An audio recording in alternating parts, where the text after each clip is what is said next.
favorite color. Your favorite color. I am so excited to be doing this video. I had threatened to do it for a really long time, and I finally am getting the chance to sit down and talk about moon planning. And it's probably a good idea that it took me a little time to put this video together, because you do kind of want to spend some time to think about it and decide how it will work for you before you actually like really commit to anything or make yourself feel obligated to do anything. So first of all, as I mentioned in another video, but in case you didn't see that one, in the back, let me put this here, in the back of this planner, I have this schedule of all of the moon phases for this calendar year. So the next full moon is going to be on June 14th, and it is going to be at its fullest at 4:52 a.m. So unfortunately, I don't really think that I'm going to be able to see the moon at its fullest at that time. So I have to think a little bit about when I'm going to actually go outside to see it, whether I'm going to do it the night before or later, on the next day. But anyway, that's not that important. So each of these is the new moon, the first quarter, the full moon, and the third quarter.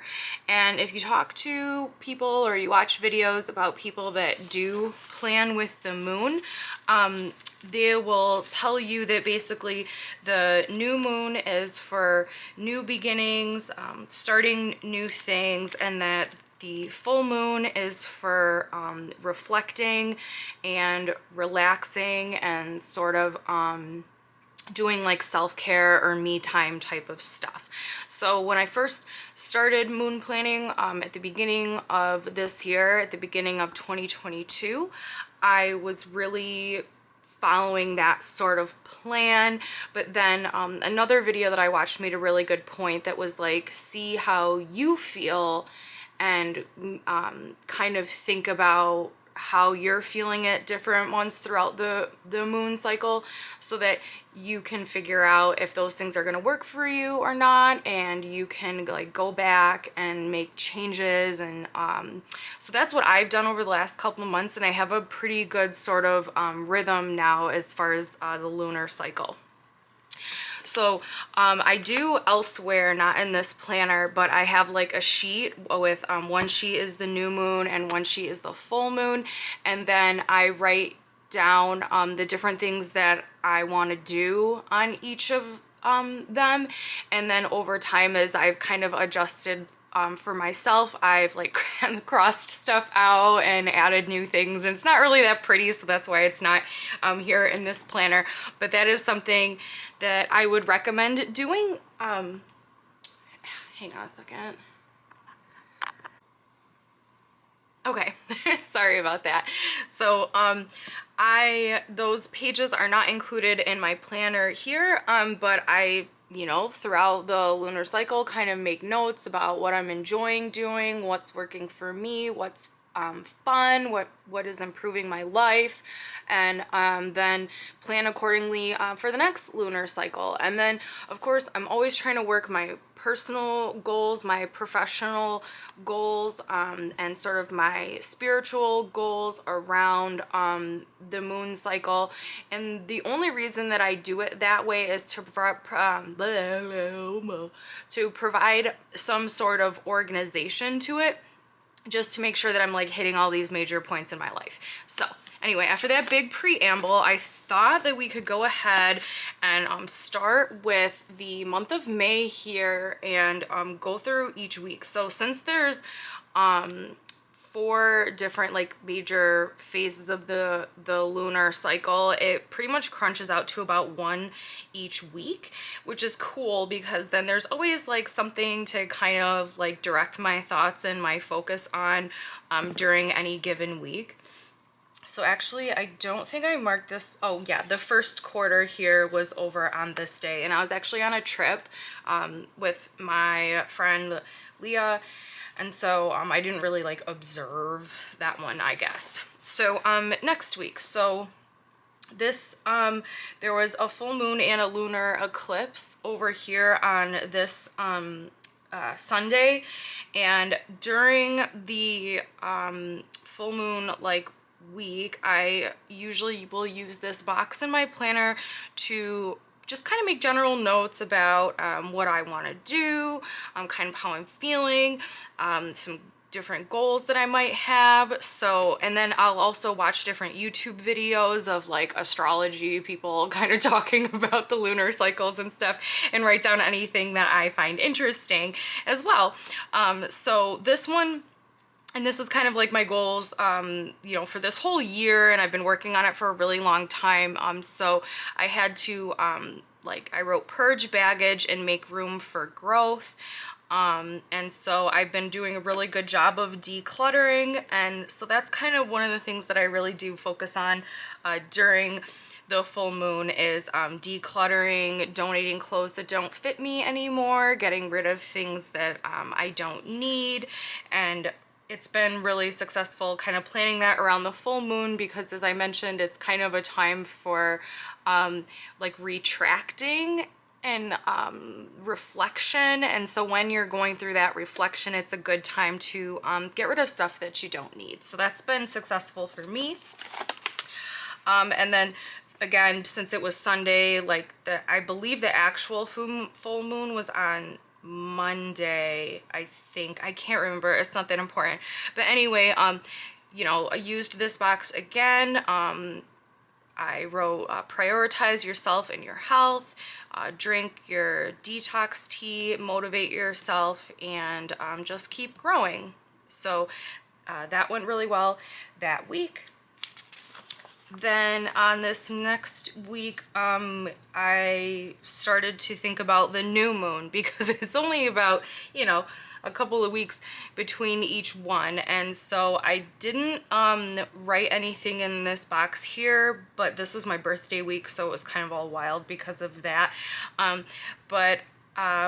I did write down, you will always be your greatest project. And I think that's really important, especially for creative people like me, or the women who are trying to balance taking care of your house and your health and your job and cooking and cleaning and all of these different things, in creative works, projects for work, art projects.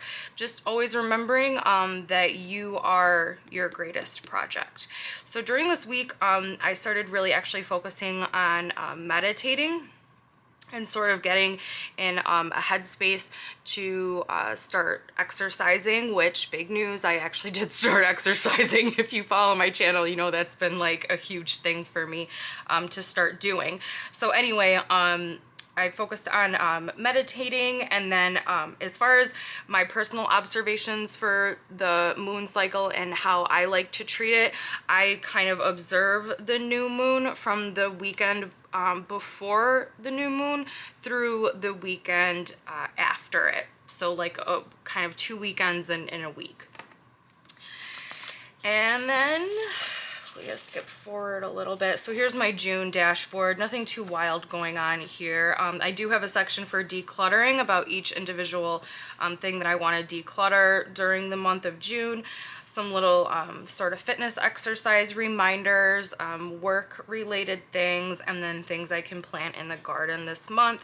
This eventually might be like creative art projects that I'm going to do this month, but I'm really focusing on fitness and exercising, so I don't want to detract from that. And then we're into this first week of June. So here was a full moon, I believe, no, it was the new moon, I'm sorry.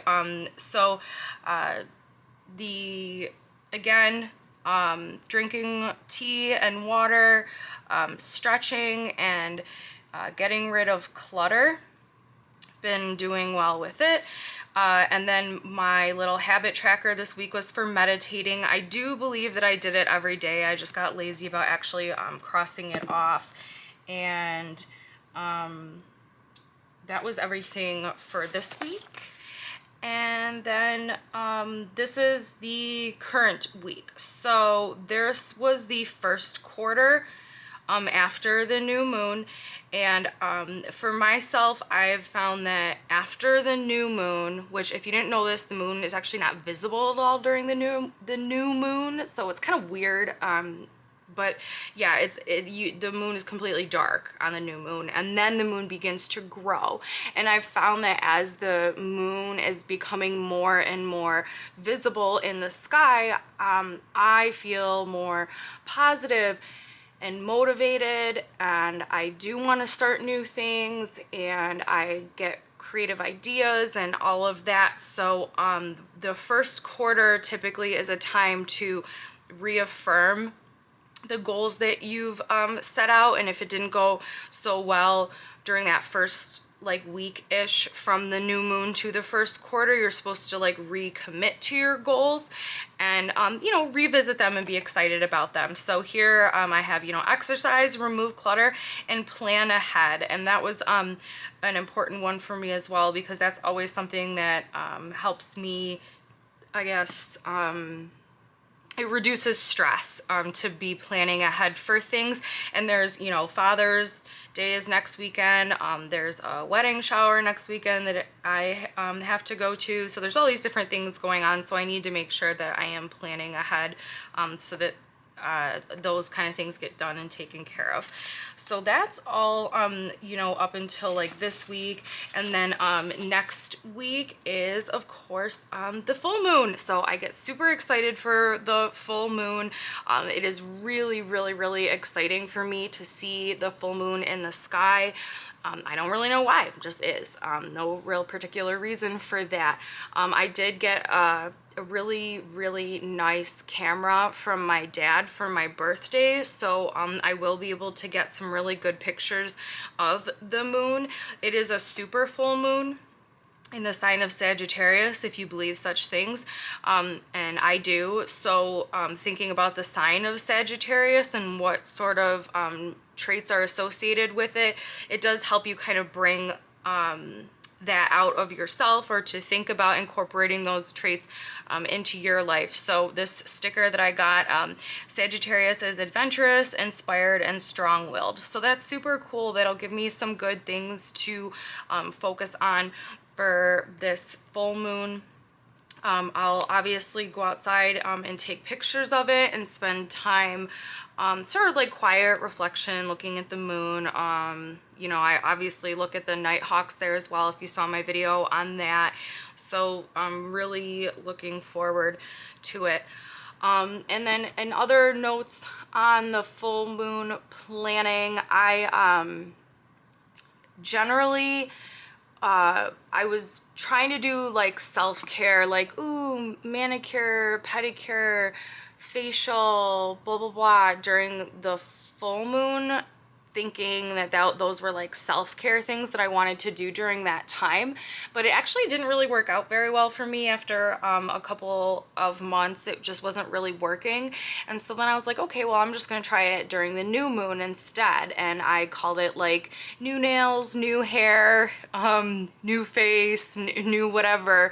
And that worked out really well this past new moon, especially because I was starting to get into exercising. So I gave myself a facial, gave myself a pedicure, gave myself a manicure, and since it is, since I observed the full moon for a whole week, since I observed the new moon for a full week, I have a whole week to do all of those self-care things instead of trying to like jam them into one night, and I think that's kind of why it wasn't working out. So during the first quarter, or the first week of the new moon, you know, doing those sort of self-care things, taking time for that, and then I felt refreshed and energized to get into exercise. And so if we go back here, I did exercise, I gotta cross it off. I didn't on Thursday, that was my little rest day, but I did exercise on Friday, and I am planning on exercising before I go to bed tonight. So super duper duper excited about that. It's been a long-term goal of mine to get back into exercising, and I've done a lot of different sort of things. I have a Stairmaster. I've been kind of jogging, doing like yoga core kind of workouts. Pretty cool. So I say that to say to anybody out there, which is kind of what I always say when I crack out my planner, is forgive yourself, man. If you can't get to everything, or if you have really big goals and you don't accomplish them in the time that you've set out, you're not going to get any further by being mad at yourself and blaming yourself and being negative about it. You have to forgive yourself so that you can move forward and then eventually achieve those goals. That's the only way that you can do it. And the beauty of a planner is if you go back to, you know, a month ago and you see all these cool ideas that you had and goals, and you think, oh, I didn't accomplish them. All you gotta do is grab a cute color pen, write it again, and don't give up. It's been a long time coming for me, probably 6 or 8 months that I haven't really been exercising at all, and many workout stickers with nothing crossed off. It's so embarrassing at times. Well, that one had a couple, but you know, many exercise stickers that were completely blank. But I finally came around and did it. I'm going to continue doing it, and that's how, and that's another thing that planning around the moon has really helped me with, is every new moon is a new chance for a new start, to recommit to your goals, to be aware of what's important to you, to ask yourself, if this is still important to me, how am I going to achieve it? And then you can reflect on the last lunar cycle and think, okay, I tried this and it didn't work. I tried that and it didn't work. This time I'm going to do it this way. And keeping on that lunar cycle keeps you on a schedule where you're just constantly recommitting to yourself what's important to you and the goals that you have for your life. And as I wrote here, which has kind of become my one of my new mantras, you are your most important project. So I hope this video was helpful for you. I know when I started planning with the moon, I had to watch a whole bunch of different videos and pull together a lot of different things to find out a way that it would work for me. So again, I hope this video was helpful for you. If you did enjoy it, definitely subscribe, because I do a lot of planning videos. Planning has been a life-changing thing for me that has made my life infinitely better. So I would love to go along that journey with you. And if you have any thoughts, share them in the comments. I'll see you in the next one.